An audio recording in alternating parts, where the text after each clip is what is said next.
Andy Phillips, politólogo, nos atiende desde Moquegua. Muchísimas gracias y buenos días, Andy. Muy buenos días, Fernando, y también un saludo a todos tus radioyentes. Andy, una primera pregunta. ¿Cómo analizas desde Moquegua los resultados de la primera vuelta electoral un poco a nivel nacional? Luego ya vamos a entrar en el detalle de Moquegua. Claro. Bueno, en primer lugar, diría que ha existido una gran correlación entre el grado de conocimiento de los candidatos y también su voto, su elección. Pero antes de eso, igual, sí es importante destacar que, bueno, una votación, una elección absolutamente caracterizada por la alta fragmentación política que tenemos, donde tanto por la derecha como por la izquierda han habido múltiples opciones.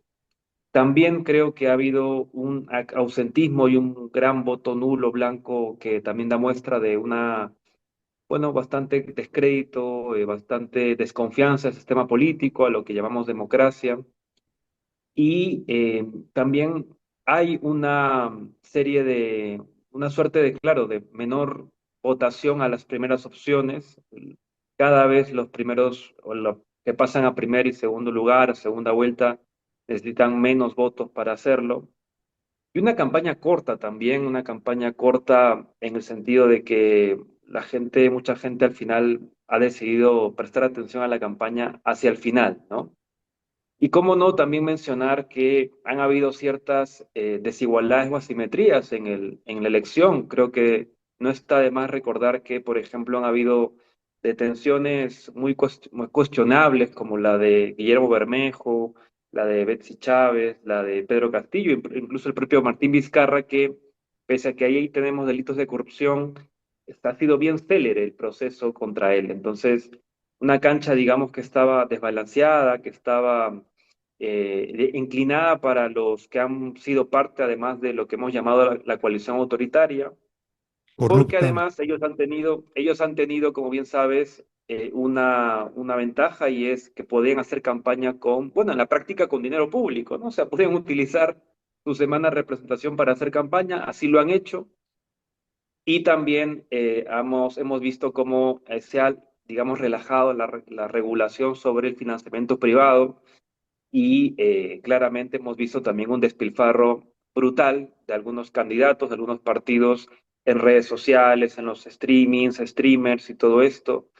Entonces, una campaña también muy marcada por lo asimétrico en los recursos y finalmente unos resultados que, bueno, dejan seguramente con mal sabor a la mayoría porque, digamos, no eran la opción de la mayoría. Entendemos que han pasado con un 16-17% Keiko Fujimori y un 13% Roberto Sánchez y que también creo que da muestra de dos cosas, ¿no? Primero que hay un voto duro fujimorista, un voto nostálgico, un voto también que creo que responde en términos de comunicación política a una acertada campaña de Keiko Fujimori en torno al orden, la seguridad, la mano dura, que ha surtido mucho efecto en Lima y en la costa norte, donde tiene sus principales bolsones electorales y que en la izquierda o el sector popular tenemos una figura hegemónica, ¿no?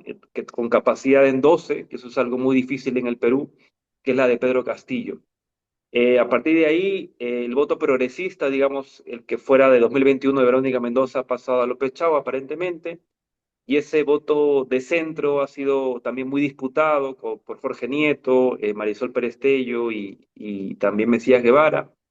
Pero se ha impuesto con claridad Jorge Nieto, que aparece como un actor político muy importante y que va a ser dirimente, tanto en la segunda vuelta, digamos, va a jugar como un factor importante, atendiendo a que López Aliaga aparentemente va a seguir en su lógica de fraude y va a también tener un rol importante en el Congreso y en el Senado, de nuevo como este voto dirimente, ¿no? Andy, ¿tú habías previsto en tus análisis que Juntos por el Perú era o sería la fuerza que pasara a la segunda vuelta por el lado de la izquierda?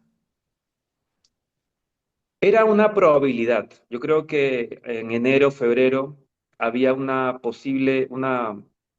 bueno, un escenario de posible disputa por el voto de la izquierda entre Juntos por el Perú y Venceremos. Los argumentos a favor de Venceremos eran quizás menores, pero eran reales, como que era una gran alianza de izquierdas. Efectivamente, Venceremos aglutina muchos partidos, sectores de la izquierda, y eso podría jugar a favor, cosa que luego se ha demostrado que no.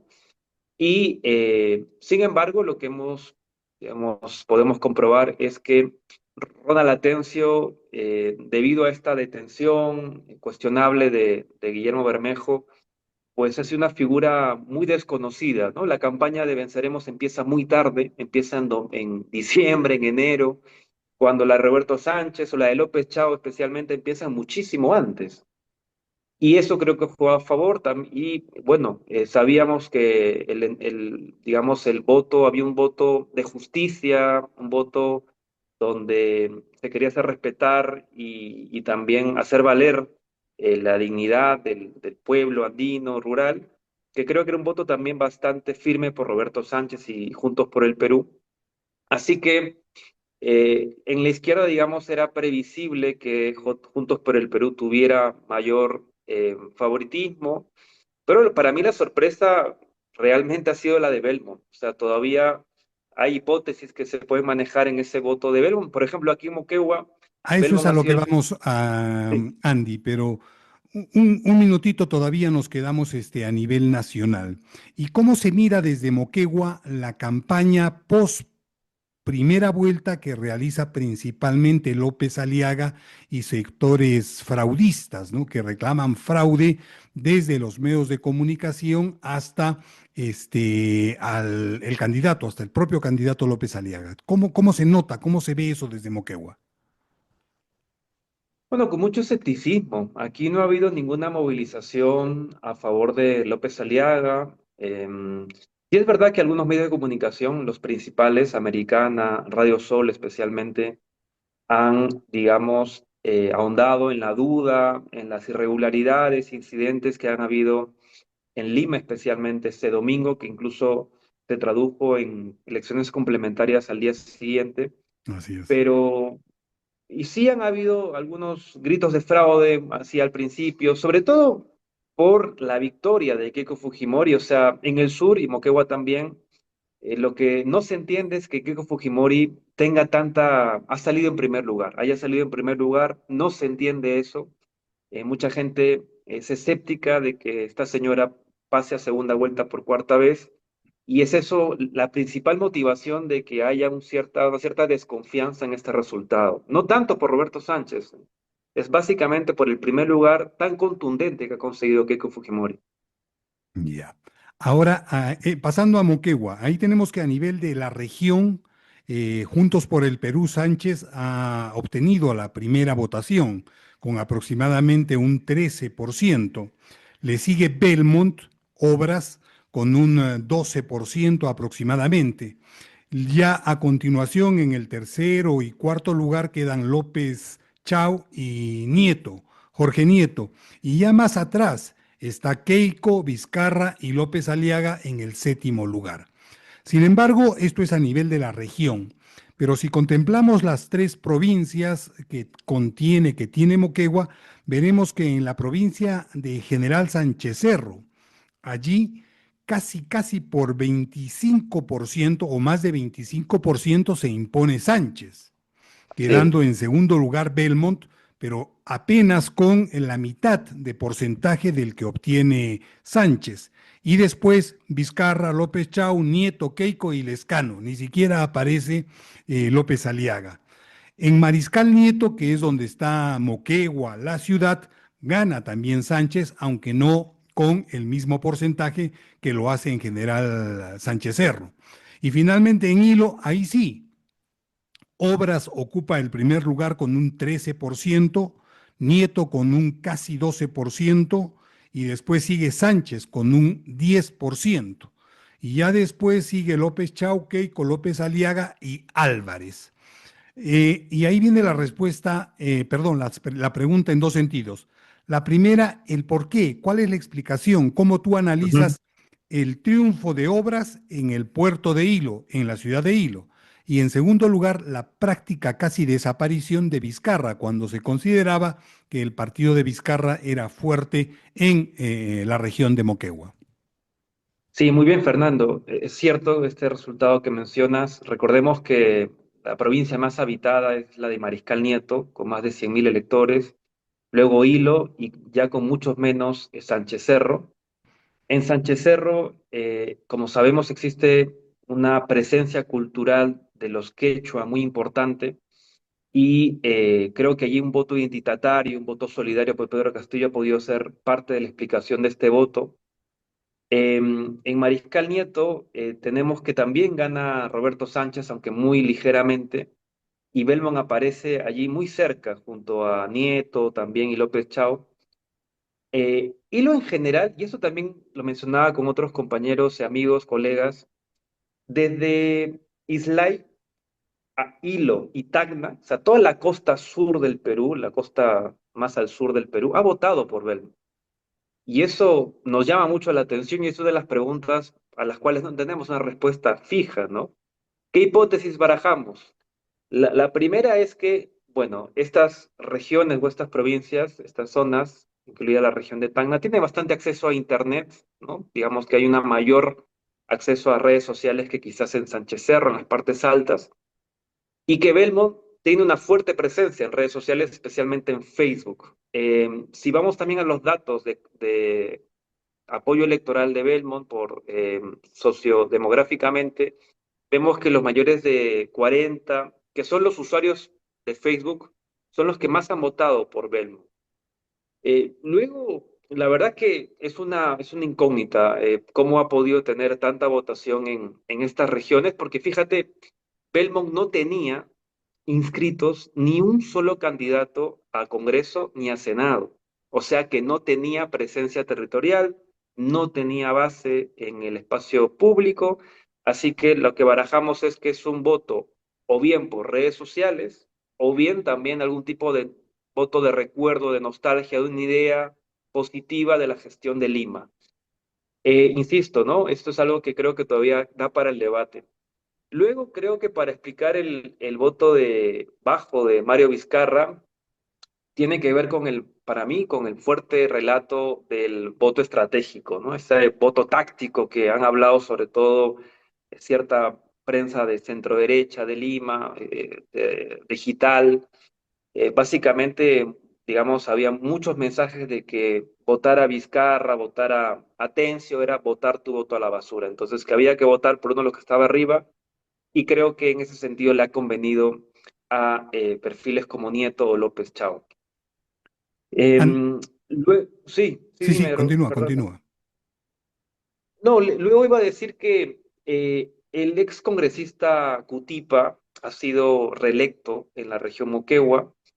Creo que ha tenido un papel, digamos, en recursos importante, porque no lo hemos visto tanto en el espacio público, en mítines. Y luego la que es electa virtual congresista por Moquegua, García Chipana, está muy conectada con los profesores y además tiene, digamos, y ella misma lo ha dicho después de ganar o después de conocer los resultados, ella tiene como el apoyo directo de Pedro Castillo y creo que, bueno, esa figura, insisto, de Pedro Castillo en los profesores, en la parte alta de Moquegua, más rural, ha sido importante para explicar esta votación, digamos, si no es tan alta en la región Moquegua, sí la suficiente diferencia para quedar en primer lugar. Andy, ¿y cómo tú ves el futuro de Venceremos, el futuro de Nuevo Perú?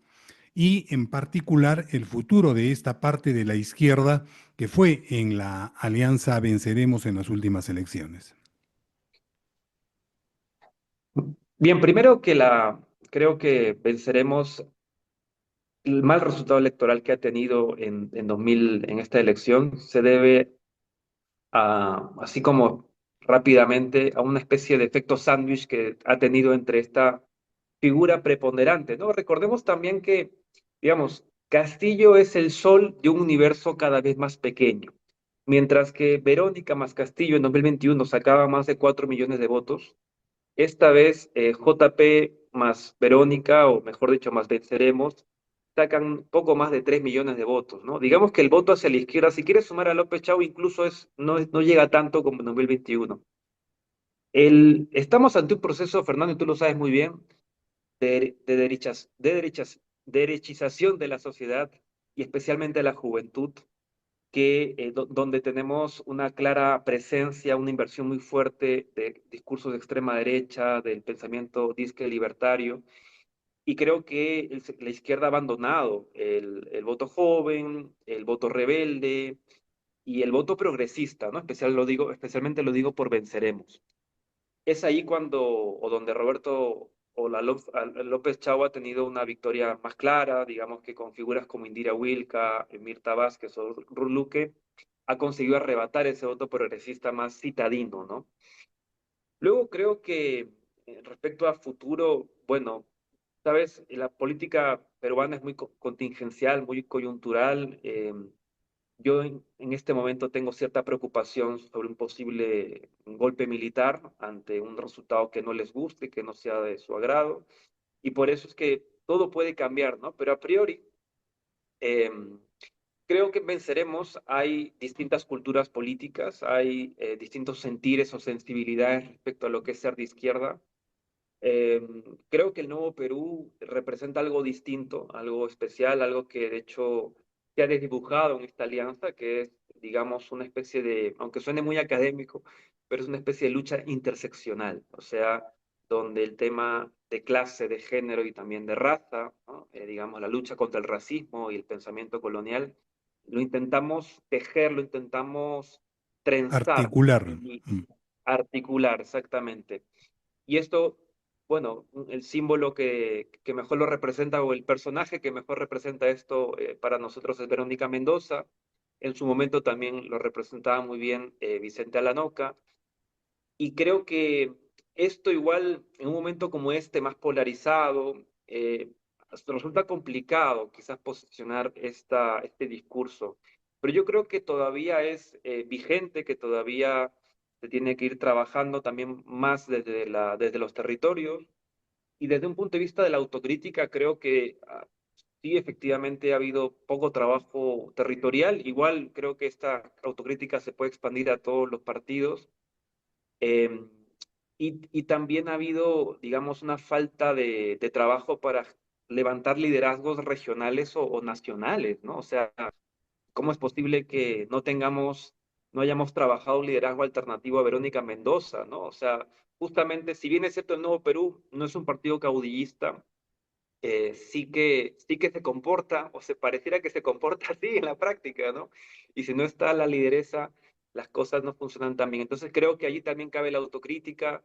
Se debe generar, construir liderazgos regionales en todo el país. Yo creo que hay voces más que legitimadas. En Arequipa está Dalia, en Puno está Rodrigo Lauracio, en Cusco hay muchos compañeros como Álvaro Campana, Víctor Maita, y así en todas las regiones del país. Así que creo que cabe, digamos, una discusión sobre cómo se quiere construir partido, cómo se va además a reorientar esta lucha política, pero no creo que el proyecto esté caduco, sino más bien que toca un momento de renovación, ¿no? También dicho sea de paso, hay una cuestión generacional que va tomando o que va pidiendo lugar, tomar lugar. Andy, seguiremos conversando sobre estos últimos temas, sobre estos últimos puntos que tú has mencionado. Antes te agradecemos por la entrevista y por tu tiempo. No, gracias a ustedes por la entrevista y un fuerte abrazo.